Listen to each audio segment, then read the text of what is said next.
Hello and welcome to what's in this week's Oban Times with me, Ellis Butcher. And me, Kathy Griffiths. And me, Fiona Scott. Come on, Kathy, keep up. I was looking out the window. I was kicking back. Getting ready for Easter, I'm sure. Because I've been so busy writing lots of great news stories for this week. Precisely. We've all been very busy again. Another week what rolls round. Can you believe it'll be April tomorrow, won't it? But anyway, just to take you back slightly to Poppy Day, actually.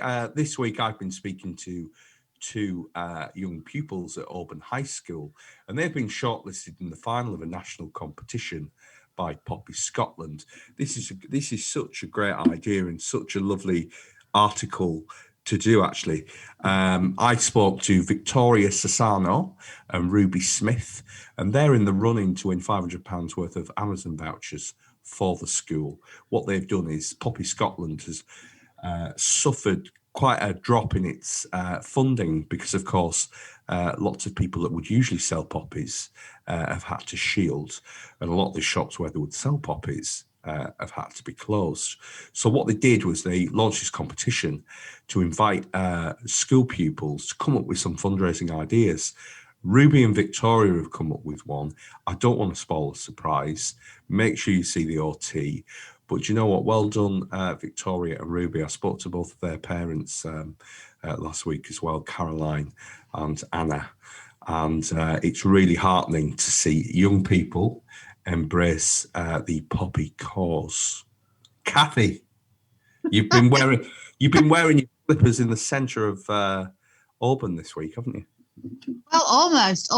Well, the rain has poured, hasn't it? Absolutely torrential on poor old Oban. And yet again, Loch of Ulin was turned into a sea. So it's happened before. The last mega flood we had was about 2 years ago. Apparently the pumps are working. The council says the pumps had kicked in down at the car park, but they were just absolutely overwhelmed. So questions are being asked. Been speaking to lots of people about it. Also spoken to a nearby business who never managed to get business insurance again after the last flood because of the risk, and they've been left devastated, heartbroken again, said the lady I spoke to. So read all about that. There is a plan, money did come from the government to pay for a feasibility study. A plan was made, but we never got any more money. So it's been sitting there on a shelf. So yeah, read all about that. And keeping on the watery theme, we also had a diesel spill in Oban Bay at the weekend that turned the sea pink and stinky. So there you go. You can read about that in the OT. Fiona, what about you? Well, one of my stories this week is about a lady that certainly didn't need to worry about the weather in Oban because she travelled to New Zealand in 2011 for a 6-month cycling holiday and loved it so much she stayed there. Wow. So good for her. So this is Jaki Aitken, and she and 3 of her chums tackled New Zealand's largest team endurance event last week, the Oxfam Trailwalker, and she's raised quite a lot of money for Oxfam doing that, and you can read all about that in this week's paper. Also, quickly, sports news this week. It comes from Bob McIntyre in the USA and John McPhee as he kickstarts his 2021 Moto3 challenge. So good stuff in the sports pages this week. It's an action-packed edition of the Oban Times, as per usual. I must say, just going back to Kathy and the flooding story, I went out on Monday. It was incredible to see some of this water. I don't know what the long-term solution is to that because it looks pretty serious to me.